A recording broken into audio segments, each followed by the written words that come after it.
First group 4னா இப்போ சிலபஸை group 4 group 2 சிலபஸை டவுன்லோட் பண்ணி கையில் வச்சுக்காங்க. ஸ்கூல் புக்கை கலெக்ட் பண்ணுங்கள். அங்கே எங்கே புக்ஸ் நிறைய வாங்காதங்க, தேவையில்லாத புக்ஸு. தேவையில்லாத படிக்கவே தேவையில்லை. முதல்ல ஓல்டு கொஷின் பேப்பர் வாங்கி வச்சுக்காங்க. அதையெல்லாம் டவுன்லோடே பண்ணிக்கலாமே, மொபைல்லே எடுத்துக்கலாம். எடுத்து ஜெராக்ஸ் போட்டு வச்சுக்காங்க. இதை பார்த்தாலே போதும். ஃப்ரீயாக இருக்கும்போது படிக்க ஓடலைன்னா அந்த கொஷின் பேப்பரை ரீட் பண்ணுங்கள். பஸ்ஸில் வரும்போதோ இல்லை ஏதாவது ஃப்ரீயாக இருந்தீங்கன்னா அந்த மாதிரி கொஷினை பாருங்கள்.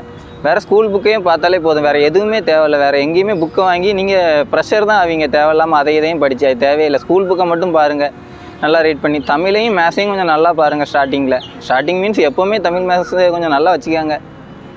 ஓரளவு நல்ல மார்க் எடுக்கிற மாதிரி தமிழ்லேயும் மேத்ஸ்லேயும். ஜிகேலையும் படிங்க. ஜிகேன்னா எப்படின்னு தெரில, அவங்க எப்படி கேட்பாங்கன்னே தெரியாது ஜிகேவை. அதனால் ஜிகேயும் படிக்கணும். ஆனால் தமிழ் மேத்ஸுக்கு ரொம்ப இம்பார்ட்டன்ட் கொடுக்கணும் ஃபஸ்ட்டு.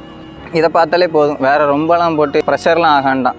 ப்ரெஷர் ஆகாமல் எப்போவுமே ஹாப்பியாக படிக்க பழகுங்க. நான் ப்ரெஷர் ஆகிறதுனால தான் மார்க் கம்மியாச்சு, சத்தியமாக சொல்கிறேன். எல்லாம் இந்த மார்க்கு எனக்கு ஓரளவு நல்ல ஆவரேஜ் மார்க் வாங்கி எனக்கு போஸ்டிங் வந்து திருநெல்வேலியிலே கிடச்சிருக்கும். இங்கே திருச்சிக்கு வரக்கூடிய தேவை இருந்திருக்காது.